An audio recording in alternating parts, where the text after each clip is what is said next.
वहीं हरियाणा में कीटनाशकों और उर्वरकों के अंधाधुंध इस्तेमाल से प्रदेश की मिट्टी की सेहत बेहद खराब हो चुकी है।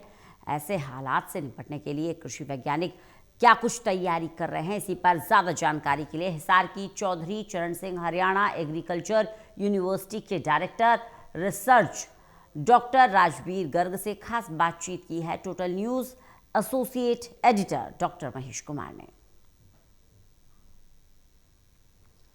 देश का पेट भरने की एक बड़ी जिम्मेदारी हरियाणा के किसानों पर भी है, लेकिन हरियाणा के मिट्टी की सेहत अब तेजी से गिरती जा रही है। खतरनाक स्थिति पैदा होती नजर आ रही है और इसी पर ज़्यादा बातचीत के लिए चौधरी चरण सिंह हरियाणा एग्रीकल्चर यूनिवर्सिटी के director research doctor Rajveer Garg इस वक्त हमारे साथ बने हुए हैं। सर, मुझे बताइए कि जब ज़मीन की सेहत की बात चलती है तो फिर बेतहाशा कीटनाशकों के इस्तेमाल से, उर्वरकों के इस्तेमाल से ज़मीन को किसानों ने बर्बाद कर दिया, ये बात भी सामने आती है। इस तरह की फाइंडिंग्स निकल कर आती हैं। अभी मौजूदा स्थिति प्रदेश में मिट्टी की सेहत को लेकर किस तरह की बनी हुई है?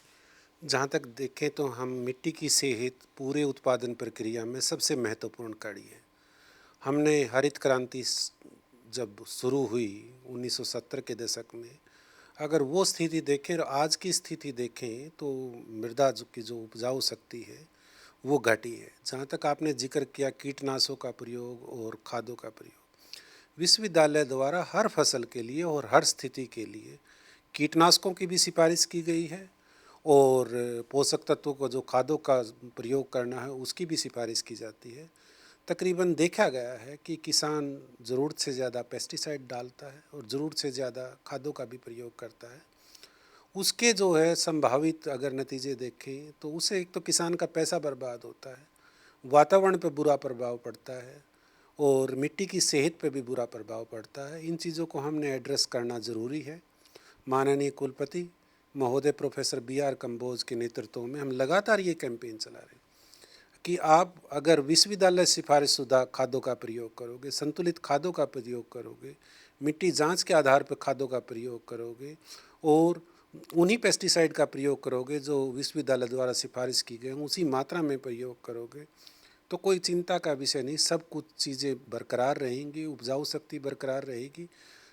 कुछ अज्ञानता का अभाव, कुछ प्रचार प्रसार का अभाव ऐसा है, या कुछ एक को देख कर दूसरा करने से कुछ और तरीके हैं ऐसे हैं, जिससे ये लगातार देखा गया है कि कुछ न कुछ जो है किसान द्वारा जो प्रैक्टिस है और जो हमारी प्रैक्टिस है सिफारिश की गई, दोनों में गैप है।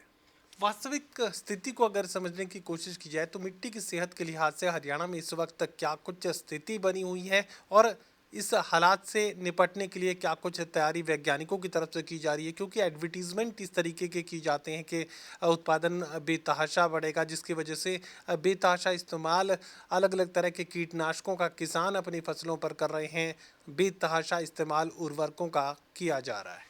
इसमें यही है कि जैसे ही आप आज तक हम यूरिया और DAP दो ही खादों का प्रयोग करते हैं और थोड़ा बहुत जिंक सल्फेट का प्रयोग करते हैं, तो उससे क्या है कि पौधे को तो अपनी बढ़वार के लिए 16 पोषक तत्वों की ज़रूरत है, तो बाकी पोषक तत्व वो ज़मीन से लेता है। धीरे धीरे दूसरे पोषक तत्वों की कमी देखने को मिली है।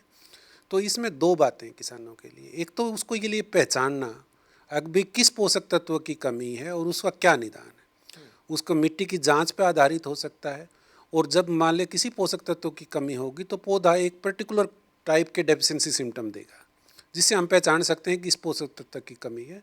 और हमारी कोशिश है कि ये फोलियर स्प्रे का मतलब जो पत्तों पे सीधा न्यूट्रिएंट का स्प्रे किया जाए, उसका पोर्टफोलियो ऐसा दिया जाए किसान को कि जब भी डेफिशिएंसी सिम्टम आता है, कमी महसूस होती है और वो दिखाई देती है पौधे पे, तुरंत वो 1 स्प्रे या 2 स्प्रे करके उसका निदान कर सकता है। और ये जो है जो फोलियर स्प्रे बहुत सस्ते, बहुत ज़्यादा खर्चा भी नहीं आता।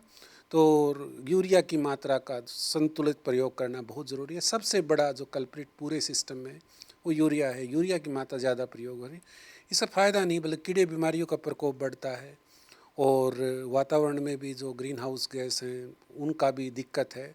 तो संतुलित खादों का प्रयोग तो जो कड़ी है, अगर आगे के किसानों को सिफारिश करें तो एक मिट्टी पानी की जांच ज़रूर करें, उसी के आधार पर काम करें।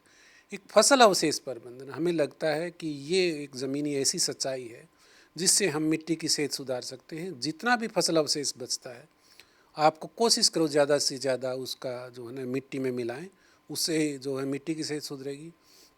और नई जनरेशन के कुछ ऑर्गेनिक मैन्योर्स पे है काम जारी है, जैसे एक फर्मेंटेड ऑर्गेनिक मैन्योर है, किस तरह उसको इनरिच करके किसानों तक पहुंचाया जा सकता है। और इसी तरह जो है ना फॉस्फोरस रिच ऑर्गेनिक मैन्योर है, कुछ गौशालाओं में कोशिश है, प्रॉम बोलते हैं। ये नई जनरेशन के ऐसे ऑर्गेनिक मैन्योर होंगे जिनसे हमें लगता है अगर किसानों का सहयोग रहा और चौधरी चरण सिंह हरियाणा कृषि विश्वविद्यालय की तकनीक रही तो हम निरंतर सुधार की प्रक्रिया आरंभ कर सकते हैं और हमारा उत्पादन भी बरकरार रहेगा और हमारी मिट्टी की सेहत भी बरकरार रहेगी। और इन सब तकनीक विकसित करने पर हम काम कर रहे हैं। चलिए, सात तौर से ये बेहद महत्वपूर्ण रहेगा कि सबसे पहले किसान अपनी मिट्टी की सेहत की जांच करवाएं, कौन से उर्वरकों की ज़रूरत आखिर में मिट्टी को है, आपके खेत की मिट्टी को है, ये पहचानना बेहद ज़रूरी है। उसी के बाद तयशुदा जो मात्रा है उसी के आधार पर निर्भर करेगी और उसी तयशुदा मात्रा में ही उर्वरकों का इस्तेमाल, कीटनाशकों का इस्तेमाल अगर किया जाएगा तो मिट्टी की सेहत में सुधार हो सकता है। सहयोगी कमल के साथ doctor Mahesh Kumar, total news, Hisar.